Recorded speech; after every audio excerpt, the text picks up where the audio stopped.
మొట్టమొదటి factory outlet మన Mukunda jewellers లో లాంగ్ హారాల పండుగ. ఫ్లాట్ 9.99% VAతో పాటు zero making charges. Mukunda jewellers, Jubilee Hills మరియు వైజాగ్.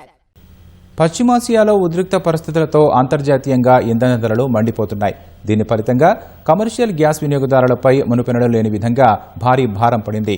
19 కిలోల కమర్షియల్ ఎల్పీజీ సిలిండర్ ధరను ఏకంగా ₹993 మేర పెంచుతూ చమురు సంస్థలు నిర్ణయం తీసుకున్నాయి. అయితే గృహ వినియోగానికి వాడే డొమెస్టిక్ వంట గ్యాస్ సిలిండర్ ధరల్లో ఎలాంటి మార్పు లేదని అధికారిక వర్గాలు స్పష్టం చేశాయి.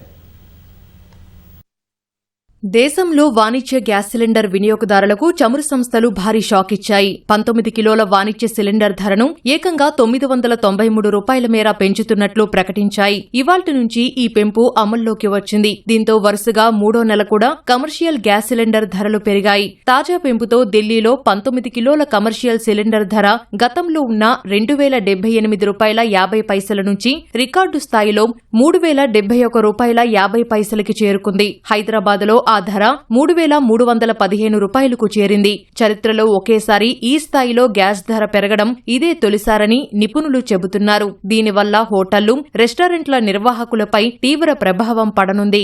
గత 3 నెలల వ్యవధిలోనే కమర్షియల్ సిలిండర్ ధర ఏకంగా ₹1,303 మేర పెరిగింది. అయితే గృహ వినియోగానికి వాడే డొమెస్టిక్ వంట గ్యాస్ సిలిండర్ ధరల్లో ఎలాంటి మార్పు లేదని అధికారిక వర్గాలు స్పష్టం చేశాయి. ప్రస్తుతం ఢిల్లీలో గృహ వినియోగ సిలిండర్ ధర ₹913గా కొనసాగుతోంది. మరోవైపు పెట్రోల్, డీజిల్తో పాటు దేశీయ విమానయాన సంస్థలు ఉపయోగించే ఏవియేషన్ టర్బైన్ ఫ్యూయల్ ఏటీఎఫ్ ధరల్లోనూ ఎలాంటి మార్పు లేదని ఇండియన్ ఆయిల్ కార్పొరేషన్ స్పష్టం చేసింది. అటు డీజిల్ ఎగుమతులపై విండ్ ఫాల్ పన్నును కేంద్ర ప్రభుత్వం లీటరుకు ₹23కు తగ్గించింది. అలాగే విమానయాన ఇంధనం ఏటీఎఫ్ ఎగుమతులపై ఈ పన్నును లీటరుకు ₹33కి కుదించింది. పశ్చిమాసియాలో ఉద్రిక్తతల కారణంగా ఇంధన సరఫరా చైన్ దెబ్బతిని గ్లోబల్ ఆయిల్ ధరలు దాదాపు 50% మేర పెరిగాయి. ప్రస్తుతం బ్రెంట్ క్రూడ్ బ్యారెల్ ధర $111 వద్ద ఉండగా WTI క్రూడ్ $105కు పైగా పలుకుతోంది. ప్రపంచ చమురు రవాణాలో కీలకమైన హర్ముజ్ జలసంధి గుండా సరఫరాకు ఆటంకం కలగడం